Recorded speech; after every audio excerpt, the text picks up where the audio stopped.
Okay, hello again for those of you who were with me earlier. So another exciting discussion this afternoon. We're going to talk about the value of AI and practical applications of AI in investment management with KK, who is on the other far corner, and Neeta. So we're going to do a quick round of introductions to begin with. So the MC introduced me pretty well, so I'm going to skip my introduction. But in short, I work with financial services clients, primarily in the US, so banking and investment management focused on driving value from all things data and all things AI, bridging the gap between business as well as technology and data. Neeta, you want to go next? Sure, thank you. I'm assuming I'm audible. So Neeta Mundra from Salesforce. I am financial services industry advisor leader across EMEA. But besides my role at Salesforce, I also sit on the board of a few companies, including Women in Banking and Finance. So I'm really excited to have a conversation here. Thank you. Hi, everyone. I am Konstantina Kapetanidi, and in short, KK. So I think it's better if you're going to hear me mentioned like that. I'm leading the AI, client data, and client business intelligence in Schroders. Been there in 5 years. So that means that we're supporting clients in terms of like their data analytics, but for our sales, marketing, client service, and product teams. So just to make it clear, because for different companies, that means something different. So I just wanted to clarify, because we will be referencing that in our use cases. Perfect. Welcome, KK. Welcome, Neeta. Thank you. So we have an action-packed 17 minutes and 4 seconds at this point left. So we're going to talk about the theme of the day. And all of you have heard this several times throughout the day. But when we say AI for productivity and efficiency, we know value from AI. I mean, it's a given. I'm going to talk about a couple of use cases in a few minutes from now. But it's, of course, top line as well as bottom line impact. Taking a step back, we're going to dive deeper into investment management specifically. But from a financial services lens, Neeta, where do you see efficiency and productivity coming to play? And what are the strategic imperatives that your clients at Salesforce are pursuing? Before I answer that question, I have a question for the audience. How many of you are actually piloting AI in your organizations? Just put your hand up.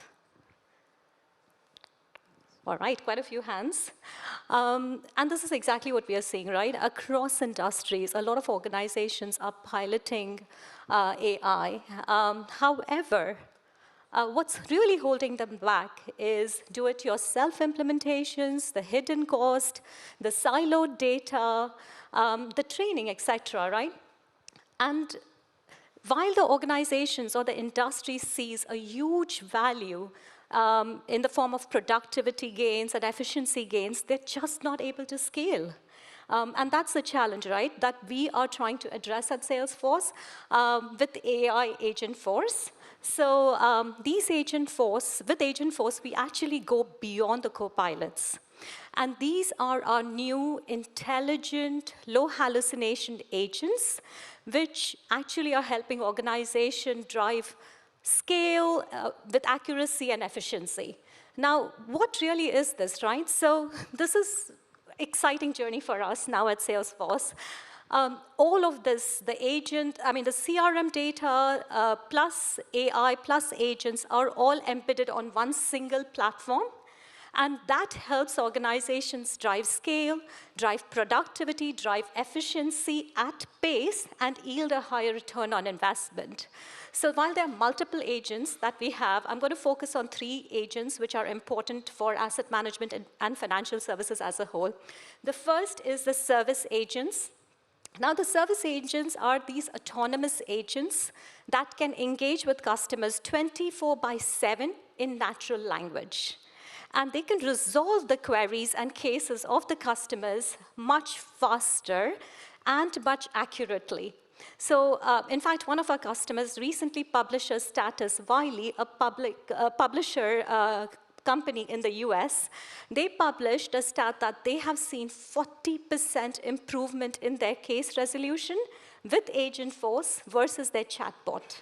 The second is sales development representative agents. It's easier to call them SDR agents, who are designed to basically address product queries.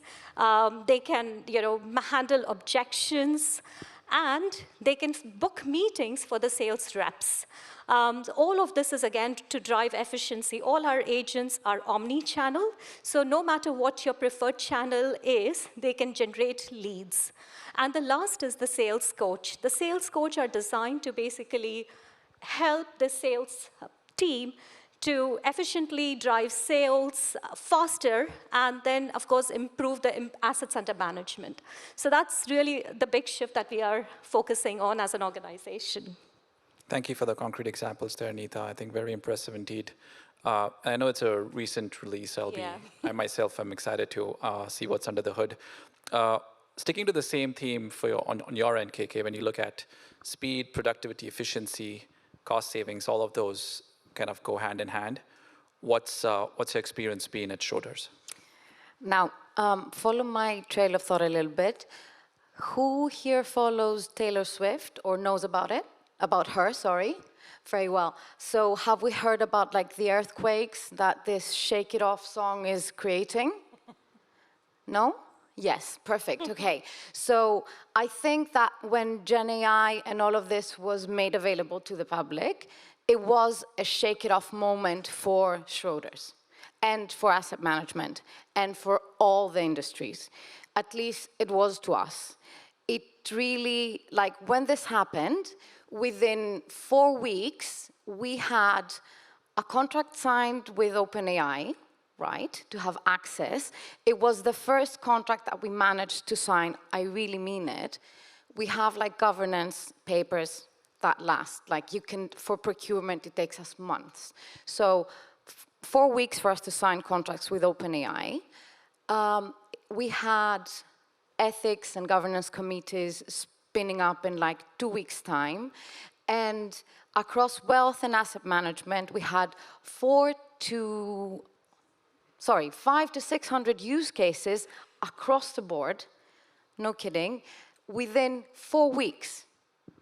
So it was, and it still is, right? A very, very important moment. It's similar to when, we figured out what electricity is going to do for us, for humanity. So we're not there. We put, of course, a framework in place, and everything, of course, has evolved since that time. What am I trying to say here? We said that we need to bring this now to calm down, de-hype it a bit, and then we said, okay, we need to focus on which criteria are we going to work on this. So we said we need to do 5 criteria. 3 is going to be business-driven, and 2, technology-driven. Business-driven, high impact, high value, easy to adopt. Not everyone is a data person. Not everyone understands technology. So the people needed to understand, what is this solving for me, right? Easy to adopt, low barriers to entry, and low hallucinations. And then we had a thing where we said, it needs to flow into the daily workflows of our people. And this is where our technology partners came into play. For us, Salesforce is the backbone of our client group. So our salespeople spend almost 50 to 60% of their time, of their daily tasks in there. So we said, we need to embed all of this in their day-to-day. They need to realize that it's just happening. So that's why we went into there. And that's how, from POCs, we're scaling now, and we're bringing these things into production. So that's what we're here to talk about. You said 400 use cases, KK. I think that's a significant number. I mean, I know there are organizations who are still in the 100 to 150 mark. We heard earlier today some of the large organizations going towards 1,000. Just double-clicking a little bit, we know about AI. AI is not new to our industry. AI has been a core part of finance, our financial services, for multiple decades at this point, whether it's the algo traders who started experimenting with it in the early 90s, to then off late, over the last 10 to 15 years, document extraction using traditional NLP, OCR, all of that has been the crux of it. So my question is, specifically looking at the client domain on cross-distribution and marketing at Schroders and broadly in the industry as well, what use cases are gaining traction, where there is buy-in from the business, but then that are also scalable to actually put in production? I'm not the smartest person in the room here. I'm going to be very honest. When we had the challenge and they told us what can bring high impact of high value, easy to adopt, I was like, I don't know. We have to ask the people. And the main question I asked them, we have 500 salespeople. They go out and they sell our products. So we literally created a form. And we asked them, what is your pain point? Where do you suffer most? And you know what their answer was? Admin. You give us a lot of admin. You ask us to put in meeting notes. You ask us to clean our data. You ask us all of these things. And I was like, okay. And do you know where you ask us to do that? On Salesforce. Because this is our main CRM system. And I was like, okay, sorry. And it's not Salesforce's fault, it is our fault because we have created these processes. So I was like, good, because this is an easy way for us to solve it, because Gen AI is here and we can solve that. So that's where we partnered with Salesforce. And we said, we have a problem to solve. This is a problem statement. We need to remove the admin tasks from our people, and we need to give them back time. So the first thing we did, because they did tell us, let me give you some stats. We have 37,000 meeting notes generated yearly in Salesforce. And it takes them around 30 minutes to populate a meeting note. And on the back of that, also a form where they're tagging products, they're tagging like the attendees, and they're tagging tasks, opportunities, and follow-up tasks, right? This equates, based on my calculator, because as I said, I'm not the smartest person in the room, this equates to around, I think, 18,500 hours and 770 days. That's quite a lot. So based on a POC that we did, all we had to do was say, we record, take the transcript, create a customized template of a meeting note generation. They click it, we automate the form, they see it straight into Salesforce, and then there's an agent on the back of that meeting note which detects what are the follow-up actions.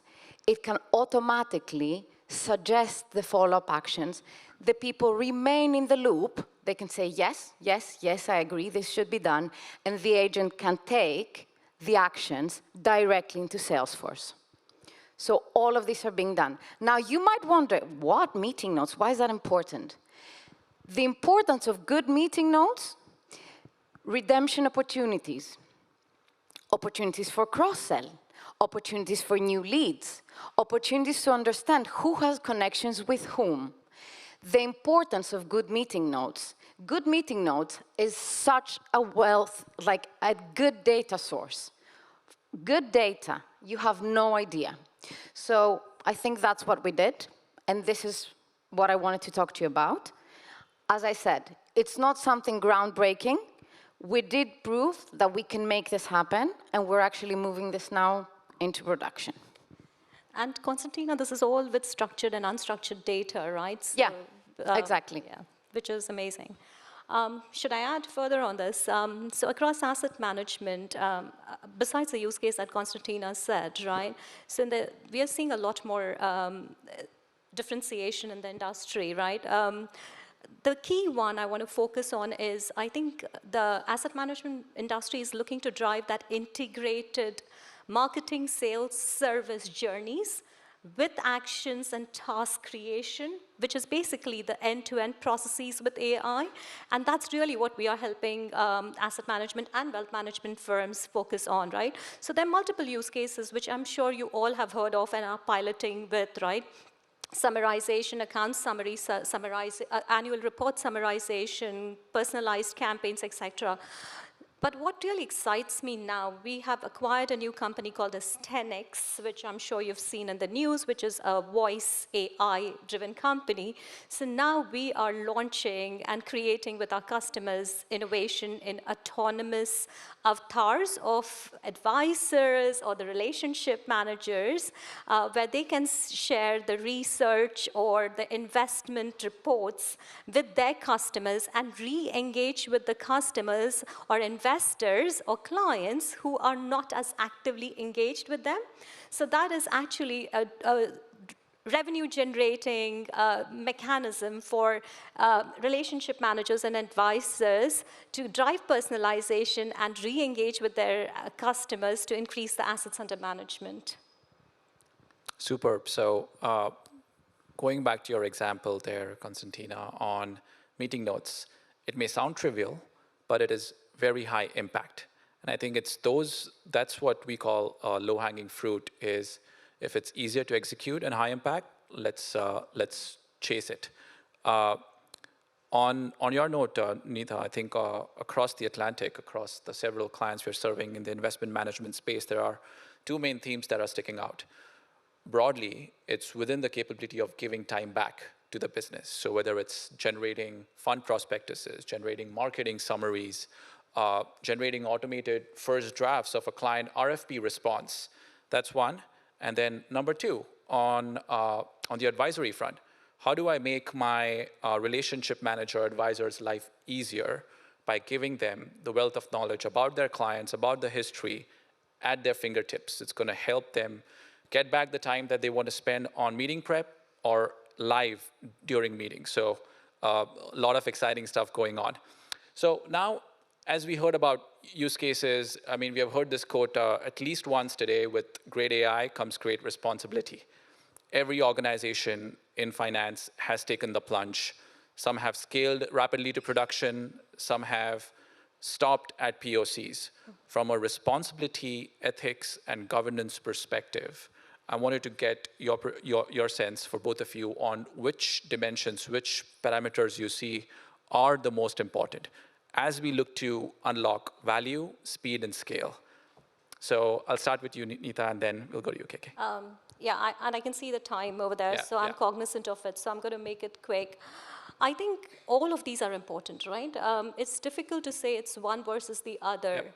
But I think as organizations start looking at it, right? I mean, what we do at Salesforce is our agent force agents are basically these autonomous, they're applications that are driving, they're equipped with business intelligence, right, which is really key.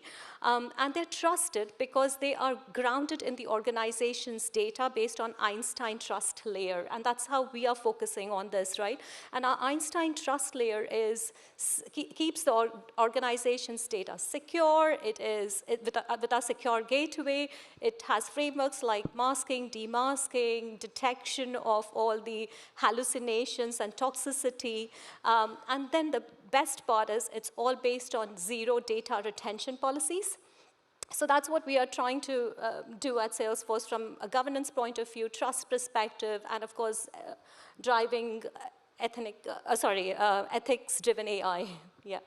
Okay, that's good, Neeta. There's another dimension to this. What do you think about that, Konstantina? I think for me, it's all about like the people and the human perspective. And I will quote wrongly, potentially, Sam Altman, where he said, AI was built from people and for people. And it's not to replace them. It's actually to unleash our creativity, right? Therefore, we need to ensure that we empower ourselves, right? But in order to empower ourselves, we need to ensure we educate ourselves. And I think that's where we need to focus. So I will stop there, looking at time, and that's it. It's all about education. Yeah, I'm sure all of you have heard this a couple of times today. Artefact, our motto is AI is about people. So, and this was not rehearsed, I promise. Yeah, I think I'll add one dimension, and then we can wrap it up. Along with this, I think, Neeta, this does touch upon a couple of the pillars that you spoke about, but think about explainability, privacy, detecting bias ahead of time, fairness, and then lastly, keeping human in the loop. So it's a 5-pillar framework that we always work with our clients. So we're clearly out of time. I want to thank both of my panelists on the stage today. Thank you, Neeta. Thank you, Konstantina. We will be around outside, around our booths, as well as around cocktail hour for all of you who will be there. And thank you both, and thank you all for listening to us. Thank Great. you.